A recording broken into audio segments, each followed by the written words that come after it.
நேற்று என்ன ஆயிருக்குன்னு பார்த்தீங்கன்னா, ரஷ்யா தன்னுடைய படைகளை ரொம்ப வீரியமா உக்ரைனுக்குள்ள அனுப்பியிருக்காங்க. உக்ரைனுக்குள்ள அனுப்பி அங்க இருக்கிற முக்கியமான தளங்கள கைப்பற்றுறதுக்கு கடுமையான போர தொடங்கியிருக்காங்க. இதே சூழல்ல முன்னாடி நம்ம குறிப்பிட்ட மாரி, உங்களுக்கு தென்கிழக்கு சீன கடல் இருக்குல்ல, அந்த சீன கடல் பகுதியில என்ன ஆயிருக்குன்னா, சீனா என்ன சொல்லுதுன்னா, தைவான் தனக்கு சொந்தமானது. தைவான் தனி நாடு தான். இருந்தாலும் சீனா என்ன சொல்லுதுன்னா, அது எங்கள் ஆளுகைக்கு உட்பட்ட பகுதின்னு அது சொல்லிக்கிட்டே இருக்குது. ஆனா அதையும் மீறி கடந்த வாரம் என்ன பண்ணாங்கன்னா, அமெரிக்க தூதர்கள் வந்து தைவான சந்திச்சு, தைவானுடைய பிரதமர்ட்ட வந்து கைகுலுக்கி சில ஒப்பந்தங்கள் கையெழுத்தானுச்சு. அப்பொழுதே சீனா என்ன சொன்னுச்சுன்னா, எங்களுடைய அனுமதி இல்லாமல் அமெரிக்கா தைவான்கிட்ட போகக்கூடாதுன்னு எச்சரிச்சாங்க. அதைத் தொடர்ந்து அவங்க என்ன பண்ணாங்கன்னா, தைவானை எச்சரிக்கை விதமாக தைவானை சுற்றி தங்களுடைய போர் விமானங்களை அனுப்பியிருக்காங்க. அதன்படி தைவான் அதிபர் என்ன சொல்றாருன்னா, தைவானை சுற்றி 42 சீன போர் விமானங்கள் பறந்துட்டு இருக்கு. இது தைவானுடைய இறையாண்மைக்கு அச்சுறுத்தலை விளைவிக்குதுன்னு சொல்றாங்க. அதே நேரத்தில் நமக்கு தெரியும், வடகொரியாவுக்கு சீன அதிபர் போய் சந்திச்சாரு. ரஷ்ய அதிபர் போய் சந்திச்சாங்களா. அதைத் தொடர்ந்து வடகொரியா என்ன பண்ணுச்சுன்னா, அதனுடைய அணு ஆயுத கப்பல்களை தென்கொரியாவை நோக்கி செலுத்த ஆரம்பிச்சிருக்குது. இதே நேரத்தில் தென்கொரியாவுடைய பாதுகாப்புக்கு உடனடியாக அமெரிக்கா என்ன பண்ணிருக்குன்னா, அதோடைய போர்க்கப்பல்கள் மற்றும் போர் விமானங்களை, அதுவும் என்னன்னா அணு ஆயுதம் தாங்கிய போர்க்கப்பல்களை தென்கொரியாவோட பாதுகாப்புக்காக அனுப்பி வச்சிருக்கு. அது இப்ப தென்கொரிய கடல் வந்து நின்றுட்டு இருக்கு. இப்ப என்ன சூழல் ஆயிருக்குன்னா, சைனா ரஷ்யா இந்த ரெண்டும் நடத்துற போர், இது ரெண்டும் நடத்துற போர்களுக்கு எதிராக அமெரிக்கா மற்றும் ஐரோப்பிய நாடுகள் அவருடைய அழுத்தத்தை தராங்க. இதே நேரத்தில் என்ன ஆயிருக்குன்னா, யுக்ரைன்ல போர் நடந்துட்டு இருக்குல்ல, அந்த யுக்ரைன் போர்களுக்கு தென்கொரிய நாடு என்ன பண்ணா சப்போர்ட் பண்ணிருக்கு. என்ன சொன்னா, யுக்ரைனுக்கு நாங்கள் ஆயுதங்களை அனுப்புவோம் அப்படின்னு யுக்ரைனுக்கு தென்கொரியா ஒப்புதல் கொடுத்திருக்கு. இதன் மூலம் இந்த ஆசிய பகுதிகள் அமைதியை தாண்டி ஒரு போர் போட்டம் வெகுவாக பரவி இருக்கிறது. இன்னும் வரும் நாட்களில் இது உச்சக்கட்ட போராக மாறுமா, இல்லை பேச்சுவார்த்தை முடியுமா என்பதை பார்ப்போம். ஜிஎஸ்டி கவுன்சிலின் 53வது கூட்டம் கடந்த 2-3 நாள் நடந்துச்சு. நமக்கு தெரியும், கடந்த பிப்ரவரி மாதம் என்னன்னா இடைக்கால பட்ஜெட். ஏன்னா அரசு முடிவு போதில் மத்திய அரசு முடிவு காலம் வந்ததுனால வெறும் இடைக்கால பட்ஜெட் தான் தாக்கல் பண்ணாங்க.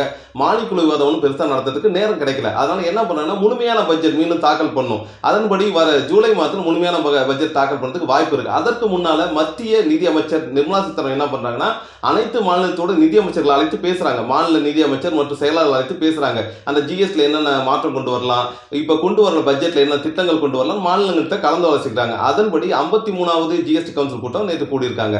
அந்த கூட்டத்தில் முக்கியமான முடிவு என்ன எடுக்கப்பட்டிருக்குன்னா, பால்டின் முன்னாடி பாத்தீங்கன்னா இரும்புல வரும், இல்ல தகரத்துல வரும், இல்ல பாத்தீங்கன்னா கவர்ல வரும். இந்த பால்டின்களுக்கு 12% வரி அப்படின்னு முடிவு பண்ணிருக்காங்க. ஏன்னா முன்னாடி வெவ்வேறு சதவீத வரி வீசிட்டு இருந்தாங்க. ஜிஎஸ்டி வரி 12% அனைத்து வகை பால்டின்களுக்குன்னு சொல்லிட்டாங்க.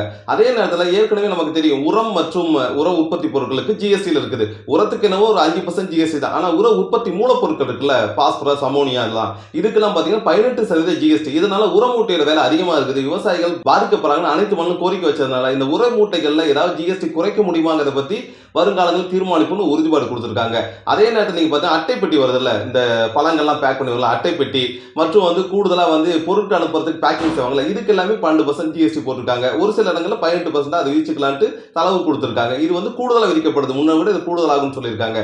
அதே நேரத்தில் பாத்தீங்கன்னா சோலார் குக்கர்கள், சோலார் பேனலுக்கு நமக்கு தெரியும், முன்னாடி சோலார் குக்கர், சோலார் பேனல்லாம் ஜிஎஸ்டி வரி குறைவாச்சு. இப்ப 18% வரியை அதுக்கு போட்டிருக்காங்க. இந்த வகையில் ஜிஎஸ்டி வரி பல பொருளுக்கு கூடி இருக்குது. அதே எதுக்கெல்லாம் குறைச்சிருக்கான்னு பாத்தீங்கன்னா, ரயில்வேக்கு நம்ம போவோம்ல, ரயில்வே ஸ்டேஷன் போனா ரயில்வே நடைமுறை பிளாட்ஃபார்ம் டிக்கெட், அப்புறம் அங்க தங்கு விடுதிகள் இருக்கும், ரயில்வேக்குள்ளார இருக்கிற அந்த தங்கு விடுதி, ஓய்வு விடுதிகள் மற்றும் உள்ள அந்த மோட்டார் கார் இயக்குவாங்கல்ல ரயில்வே பிளாட்ஃபார்ம், இந்த காருக்கெல்லாம் ஜிஎஸ்டில இருந்து தளர்வு கொடுத்திருக்காங்க. அதே போல இந்த மாணவர்கள் தங்கும் விடுதி, கல்லூரி பக்கத்துல இருக்க மாணவர்கள் தங்கும் விடுதி வந்து இதெல்லாம் வந்து 20,000 வரைக்கும் கட்டணம் இருக்கோ அதற்கு வந்து ஜிஎஸ்டில இருந்து கொஞ்சம் விலக்கு கொடுத்திருக்காங்க.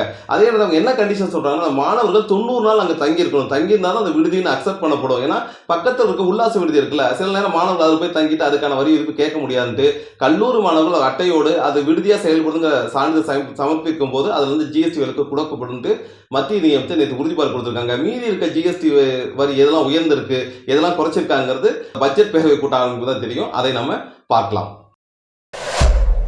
தமிழகத்தை பொறுத்த வரைக்கும் நமக்கு தெரியும், தினந்தோறும் புலம்பெயர் தொழிலாளர்கள் பொதுவாக பார்த்தீங்கன்னா வட நாட்டிலேருந்து வருவாங்க. உத்தரப்பிரதேசம், பீகார், மேலும் வடகிழக்கிலேருந்து வருவாங்க. அஸ்ஸாம், மணிப்பூர் போன்ற பகுதியிலேருந்து வருவாங்க.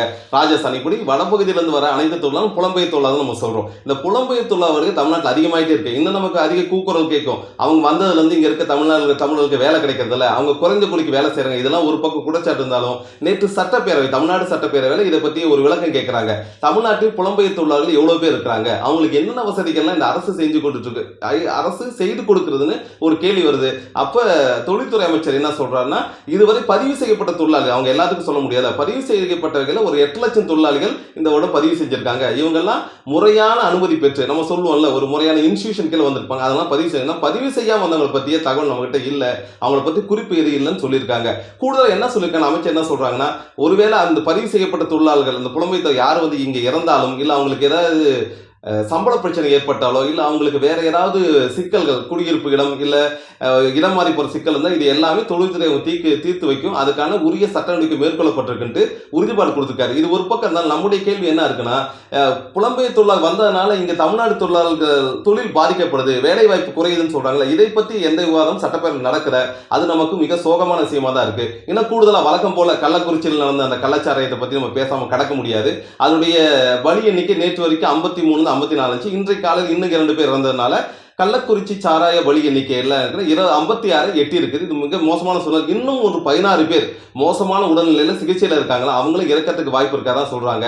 இந்த கொடுமையான சம்பவத்துக்கு தமிழ்நாடு அரசு இன்னும் கடுமையான நடவடிக்கை எடுக்க வேணும்னு சொல்றாங்க. ஏன்னா இந்த தகவல் வந்தவரை பாத்தீங்கன்னா உடனடியாக சாராய ஊர்ல ஊரா போய் கைப்பற்றன்னு சொல்ற இதே காவல்துறை இவ்வளவு நாள் என்ன தூங்கிட்டு இருந்ததா அப்படிங்கிற கேள்வி மக்கள் மனதில் எழுந்திருக்கு. இதுக்கு பதில் சொல்ல வேண்டிய பொறுப்பு ஆளும் கட்சியாக இருக்கிற திமுக இருக்கிறது. வருங்காலங்களில் பார்ப்போம்.